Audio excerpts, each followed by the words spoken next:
Welcome back to the Resurgence Athletics Podcast. My name is Dr. Ryan Goodell. My name is Dr. Lucas Noguera. And this is episode 5. All right.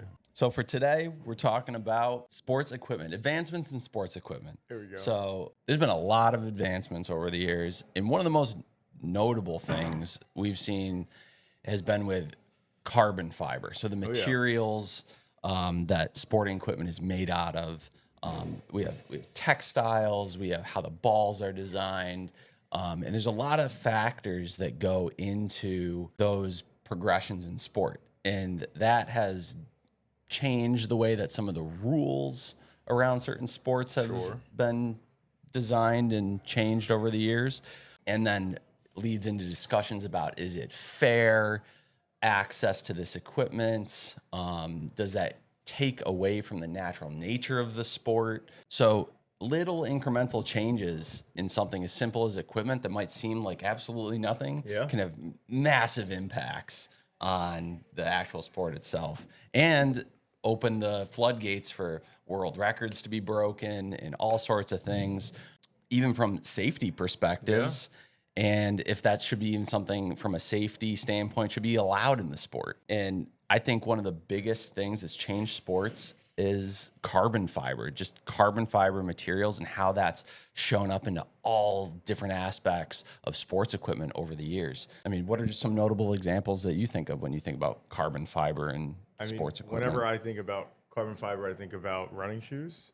So, most of the new high-tech shoes that you want to run in have some sort of carbon fiber plate in it. Each time you strike, you want that energy return to be as high as possible so that the next stride can be better or run faster. And they've been putting that in the plate, in the sole of the shoe. And we see carbon fiber show up in a lot of different things like rackets, baseball bats, what else? Golf clubs. Basically anything that if you're holding it in your hand in a sport, there's probably carbon fiber, I would say. And to the extent, I mean, baseball's a perfect example. I played baseball, and I grew up in that era where they were using carbon fiber, and the technology of bats and the materials that they were making with them got too good. It just got too good. And the exit velocities coming off the bats were so high that it turned into a safety issue. Like at the collegiate level, they used to have these synthetic composite bats with carbon fiber in them. And they had so much whip or flex to them that it would add so much velocity to the ball coming off the bat that it was dangerous. It was faster than what was happening with wood bats at the major league level. And if the sounds a little dangerous, the pitcher being less than 60 feet 6 inches, that's how far it is from home to the pitcher's mound. If that ball's coming at you over 120 miles an hour, like the best major league hitters have exit velocities up into the 115 to 120 range. If the ball's coming at you faster than 120 miles an hour from 55-ish feet away, that's going to get on you pretty quick. That's a huge safety concern, especially if you get hit in the head. I don't want to be that guy. Right. So in that regards, they had to change some of the rules around what is allowed in a bat or a piece of sports equipment.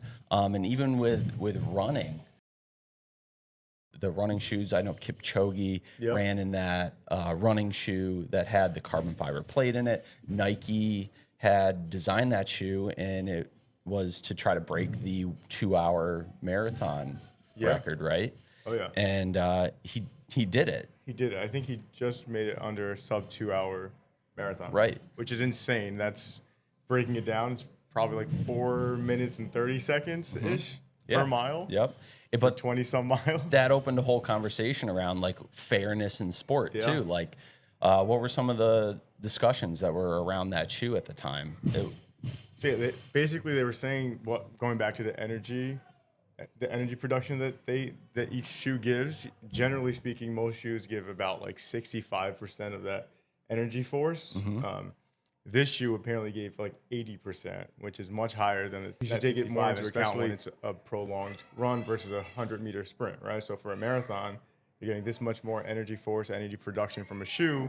They're saying it's a disadvantage to the other runners that don't have accessibility to that same shoe. Yeah, and that's a whole conversation that branches into fairness in sport. And Yeah. what I think around that whole conversation was, do people have access to that equipment? And I think there's a running rule now for professional racing that the shoes have had to be on the market for at least 4 months, publicly available, right?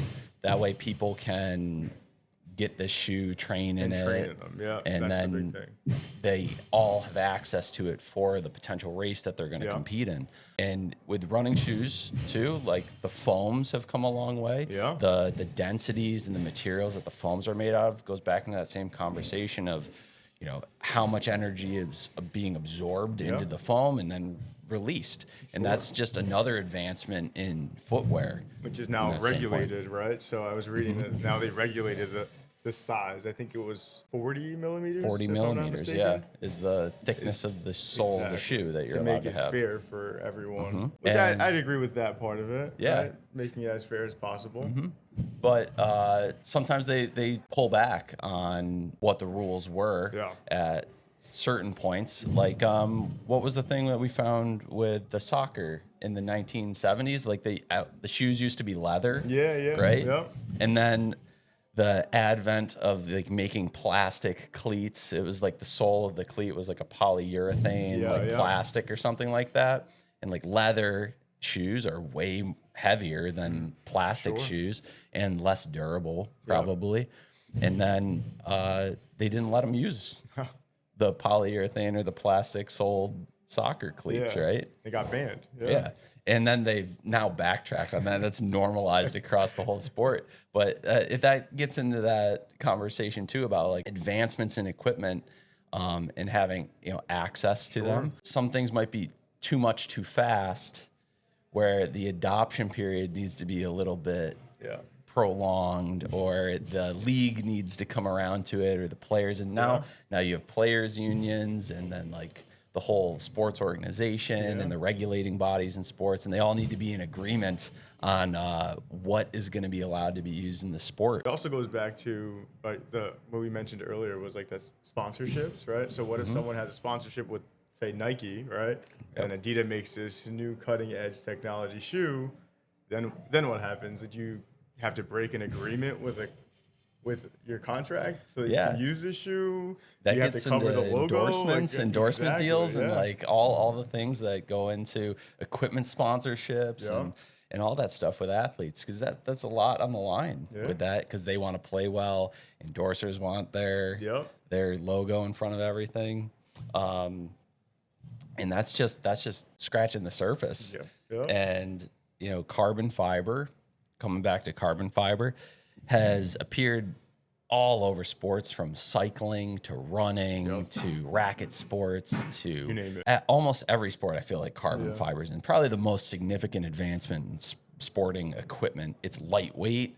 So if the equipment's lighter, you can move faster. So with carbon fiber, the velocity of the sports have gone way up. Has safety ramifications for it too, because I mean, based on the research, we know that as velocity of sport goes up, risk of injury also goes up. Those are almost, I believe, linearly correlated with each other. So, Like, and you see that with ACL injuries too. The faster athletes have gotten, the rate of ACL injuries has gone up. And, you know, light shoes, you're going to run faster. Rackets, you're going to swing harder. You're going to have to move faster. So just velocity in sport, carbon fiber has definitely let us advance, but there's definitely some safety considerations. And that's where like these sport regulating bodies come in. And there's an active discussion always about, you know, is this safe for the sport? Is this good for the athletes? We want them to perform better. We want them to break world records. Is it in the nature and fairness of the sport, or does it get away from the nature of what that sport is and our natural human ability, which really sets people apart?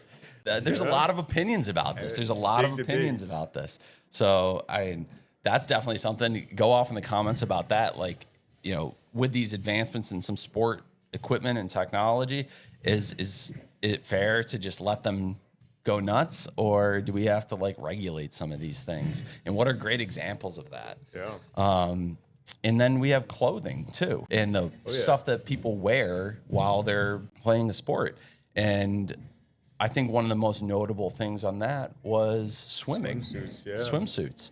And what did we see about that? What year was the Olympics? I think that was with that? Beijing 2008, I believe. Like the peak of Michael Phelps. Exactly, Absolute peak. So Speedo, actually, they worked with NASA, right, to develop this new swimsuit, which is pretty cool. Reading up on it, it was like made of like shark skin-like material. Yeah, they used like shark skin as the inspirational design feature for that, right? Yeah, it was pretty awesome. It made people, actually that year, I believe 98% of swimmers who won a medal were wearing one of these swimsuits. It's wild. So it's insane. And there you're thinking about, okay, if you're the regulating swimming body, you're like, this technology is so good that the swimmers who use this are going to win, and the ones that aren't going to be able to compete.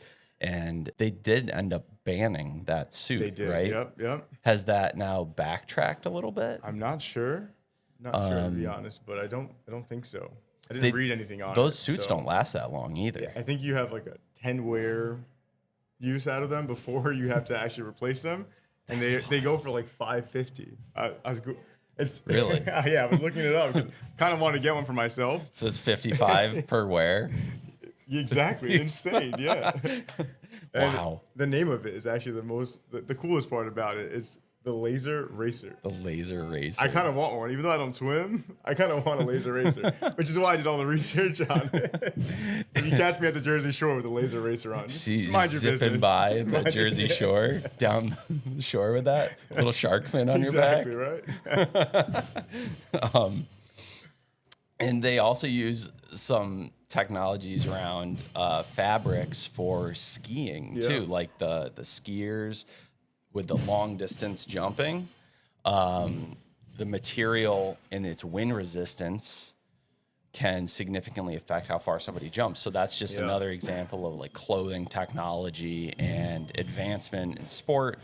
But again, like everybody needs access to it. Exactly. I think for like fairness purposes, to make sure that there's evenness in the competition and nature of the sport. Even outside of that too, and things that we like use equipment wise, like bats and sticks and shoes and clothing. Then we get into the ball or the implement being played with. And one of the things that I saw with the equipment advancements was golf balls, and they have the dimples on them. And the question was like, do the dimples really matter? But yeah, it affects the aerodynamics of the ball. And I did find that someone had created and super engineered a golf ball that, like, if you're bad at golf, right, there's a golf ball that the orientation of the dimples or however it's constructed, if you have a horrible slice or hook, that it just will correct it and you'll hit it straight.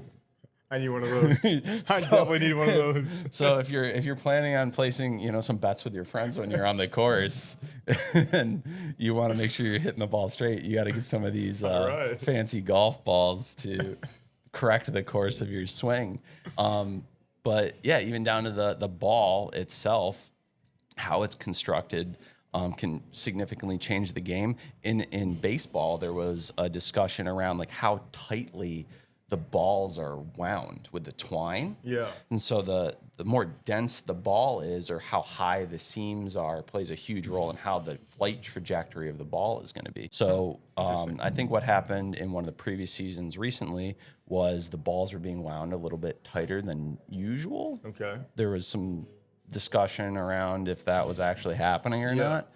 And when the ball is wound tighter, it will travel further. Sure. And then home run rates go up, then the pitchers get mad, and then it's a whole dynamic of the game. And these are some just slight little tweaks of the game where it can drastically shift the dynamics between, offense, defense, and productivity in a game. And that's just ball design. And have you seen those basketballs that they're trying to change to? It's like the 3D printed airless, non-pumped up basketball. Yep. They've been playing with the leather basketball in the NBA for so long, and they have to be pumped up to specific specifications. And we see it in football too. Remember Tom Brady's deflate gate? Yeah. So the pressure in a ball is regulated too, because that's going to change the flight trajectory of the ball. And in basketball, balls vary in their pressure, especially as you play with them. Sure. So the thought, I think, was for the basketball is if there's not any air in there, and it's just a set weight that's been 3D printed, that standardizes it more consistent across the board. Yeah. That would be a major change for the NBA. Oh yeah. I feel like that would feel weird. I've never shot one. I don't know what it feels like, but you would have to replicate the same, I guess, feel. Sure. But if they just switch that over for the league, I'm sure there's going to be some outcry about that. Definitely some room for debate. Right. Just a few of the examples that we've seen over the years and changes in sports equipment from the clothing to the balls, the equipment, and what's fair, what's not. Does it give a competitive advantage to some people and not to others? Do you have access to it? Has it changed the nature of the sport in its entirety, or just changed the way that it's going to be played moving into the future?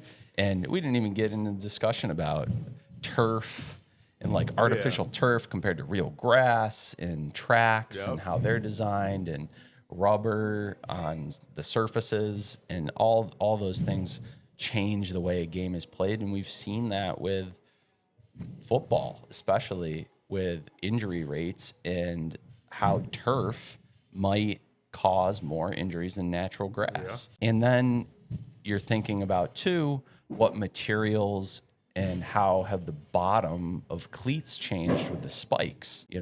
Are the spikes gripping that turf material too hard, and that's causing too much torque in the knee? And is that lead to increased risk for injuries and things like that? Let us know what you guys think about some of these topics in the comments below. This has been episode 5, Resurgence Athletics Podcast, episode 5. We'd love to hear what you guys have to say about sports equipment and things that you've seen change over the years. It's constantly being tweaked with and adjusted. So I think there's some cool stuff that's going to happen in the future, and sports are going to change and world records are going to be broken. And that's just one component of them. We can get into a whole another episode about training, how training's changed over the years. I mean, even football is a perfect example. The style and the build of a football player has changed a lot, even over the last couple decades. Like, comment, follow, subscribe, wherever you are, wherever you listen, watch. And today's sponsor for this episode is, again, us. Resurgence Physical Therapy. So if you're looking to sponsor a podcast, reach out to us, and we'll see you next time.